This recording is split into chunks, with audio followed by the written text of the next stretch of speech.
So after an absurdly impressive showing 2 E3s ago, Watch Dogs jumped onto all of our radar as what might be the first true next-gen game. But does it live up to that hype? Here's our review. I saw something no one was meant to see. They took someone very precious to me. Now, I'm coming for them.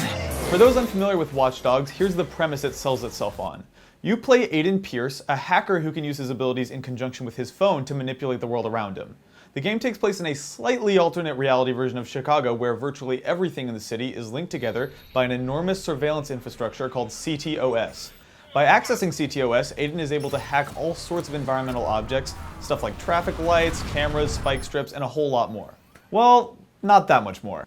So for me, one of the biggest questions going into Watch Dogs was whether it'd be a hacking game with occasional shooting mechanics or a shooting game with occasional hacking mechanics, and make no mistake, the final product is definitely the latter. Almost as if to make this point as clear as possible, the first real mission ends with you driving to a weapons shop and purchasing an AK-47. From that point on, the true nature of Watch Dogs reveals itself. This is a cover-based, open-world, third-person shooter with occasional bits of hacking sprinkled in.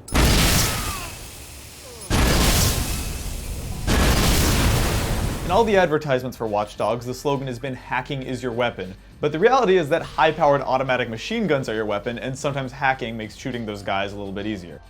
Put differently, it's a highly typical game, although not necessarily a bad one. What is disappointing is how much of Watch Dogs you spend doing terribly run-of-the-mill open-world activities. Like so many other games in the genre, you spend a huge chunk of your time in Watch Dogs simply driving from waypoint to waypoint, churning through some pretty samey campaign missions, and running the entire gamut of obligatory racing and shooting side missions. Watch Dogs does attempt to mix this up to moderate success with a couple of hacker-centric activities such as crime prevention, where you're tasked with identifying a criminal inside of a set area and stopping them from performing that crime. But even these activities get tired pretty quickly. They further attempt to mix things up with augmented reality games like Cash Run and the digital trips in the game, but they're still just distractions. There is a silver lining to how typical Watch Dogs is, which is that Ubisoft Montreal has created a game with some of the most fun, polished combat I've ever seen in an open world title. The gameplay is a patchwork of some of Ubisoft's best mechanics of the past 5 years, notably including the press A to move to next cover mechanic from the latest Splinter Cell games. The shooting, sneaking, and executing you do in Watch Dogs genuinely feels as solid as in any traditional single-player stealth action game, which is a pretty remarkable feat for an open-world game of this size. On top of that, the combat is where the hacking mechanics are utilized at their best. Unlike most modern stealth games, there's no press this button to see through walls mechanic, at least until you unlock it later on. Instead, enemies need to be manually tagged Far Cry style. Luckily, you're able to do this through security cameras, and some of Watch Dogs' best moments come from chaining security camera hacks together and triggering explosions and distractions far ahead of your current location. Switching between cameras is something that could have easily gotten disorienting, but Watch Dogs handles this by having the whole game go wireframe and gently swinging the perspective from one camera to the next, keeping your situational awareness high and preventing you from ever getting confused about where you are in relation to the world. Occasionally, you'll even encounter enemies with hidden cameras strapped to their chests, enabling you to manipulate the world from their perspective, which is one of the most satisfying ways to cause chaos in the entire game. The combat is really where the hacking, and by extension where Watch Dogs shines brightest, even if it does devolve a little too often into just pressing X when an enemy is standing near an explosive. Unfortunately, the attention paid to the combat doesn't really extend to the rest of the game. The parkour in Watch Dogs is fine, it's functional but rigid and far from the elegant flow we're used to in, say, Assassin's Creed. Likewise, the driving is pretty stiff, far from what we saw in GTA 5, but still competent and mostly undistracting. Then the requisite Ubisoft game towers that you have to scale to unlock sections of the map are there, but they're not as fun or as varied as they are in Far Cry 3. Hopefully you're noticing the pattern here. Nearly every individual aspect of Watch Dogs is good enough, but never quite great. And if it seems like I'm comparing Watch Dogs to other games a lot, it's because it absolutely invites the comparison. Not only does this game bear the burden of kicking off a generation, it's also simultaneously chasing about 5 or 6 other games in the genre that do one thing exceptionally. Unfortunately, I'm not sure the hacking in Watch Dogs is enough to set it apart from that pack. And then there's the story. Not long into Watch Dogs, it quickly becomes apparent that Aiden Pierce is the most boring and bored-sounding video game protagonist in recent memory. His gruff, do-what-it-takes attitude calls to mind every generic video game protagonist you've ever played for the past 15 years. It doesn't stop at Aiden either. The entire script is a profoundly lazy first draft affair packed with more unlikable characters and cliches than should even be physically possible. Fucking leprechaun. suck my lucky charm. Here's a great example. Over the course of just one 30-second conversation, Watch Dogs managed to fit in the following cliches. You're nothing but trouble. Are we done here? We're just getting started. And he played me. The son of a bitch played me. It would literally be faster to count the lines in this game that you haven't heard before. It is rough. I could use some help. Not only is Aiden boring, he's also kind of an irredeemable piece of shit. Aiden constantly threatens everyone he encounters, chokes the first female character he meets completely unprovoked, and murders people to steal their identities.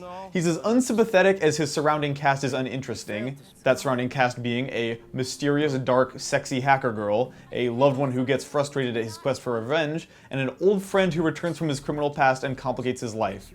It's all extremely phoned in and pushes every trope so aggressively that it almost ends up feeling like a parody of itself. If there's any saving grace in Watch Dogs' story, it's Jordy, a character who, although not necessarily better written than anyone else, is elevated by a fantastic performance from Aaron Douglas. Well, that's why I brought the bolt cutters. He opens the door this much, there's a chain right there, I slip him in and snip, and guess what? It's not the pizza guy. For the most part, though, the story of Watch Dogs is actual garbage, and you would be forgiven for skipping as much of the narrative as possible. At times, this laziness seeps into the mission design, forcing some predictably tedious, trail this guy without getting caught missions that are just literally zero fun to play. It's a real bummer because aesthetically, Watch Dogs is kind of a triumph. The graphics aren't necessarily incredible. Outside of a mostly stable frame rate and some great looking particle and lighting effects, there's really nothing that looks radically different from the best of last generation. It's everything around Watch Dogs that's worth looking at. The game is loaded with ASCII artwork, data-moshed cutscenes, glitch art aesthetics, and some fantastic minimalist graphic design. It's sad because they've built the perfect vibe here for a great hacker narrative to play out within, which makes it that much more of a letdown when the story falls flat. Kill yourselves, you pieces of shit! The multiplayer is pretty bog standard fare for an open world game. Outside of the very occasional invasions from other players you might suffer, the rest of the game is pretty much what you'd expect multiplayer-wise. Think Grand Theft Auto Online, but with an occasional impromptu Assassin's Creed multiplayer session. The invasions are neat, but they're simple and always limited to one-on-one, meaning it's more of a proof of concept than a substantial gameplay mechanic. At any rate, it is far less than the seamless, always-on premise the game's first trailers implied. Still though, where it counts, Watch Dogs is a straight-up fun video game to play. And if they had to pick one part of the game to nail, they picked the right part. When you cut away the expectations, the comparisons it begs, and the total trash can story, the act of playing Watch Dogs is an enjoyable, if familiar, experience. While Watch Dogs might not represent a generational shift for open world games, it's a fun, stealth-focused take on the genre with enough hooks to make it worth playing. So obviously many of the activities in Watch Dogs are illegal and we cannot formally condone them here at Rev3 Games, but if you want to learn how to do your own computer shenanigans, you should check out lynda.com. Lynda.com offers thousands of engaging, easy-to-follow video tutorials taught by industry experts to help you learn software, creative, and business skills. Membership starts at just $25 a month and provides unlimited 24/7 access to the lessons. You can learn at your own pace from bite-sized tutorials or comprehensive courses in web design, photography, business, and more. New courses are added every week, and the course library keeps pace with today's fast-changing technical and software skills. Try lynda.com for free for 7 days by visiting lynda.com/rev3games. So yeah, that's what I thought of Watch Dogs. Not the most memorable game in the world, but definitely fun, and I don't regret playing it. It's out now, so let me know what you think of the game and of the review in the comments, but otherwise, yeah, thanks for watching.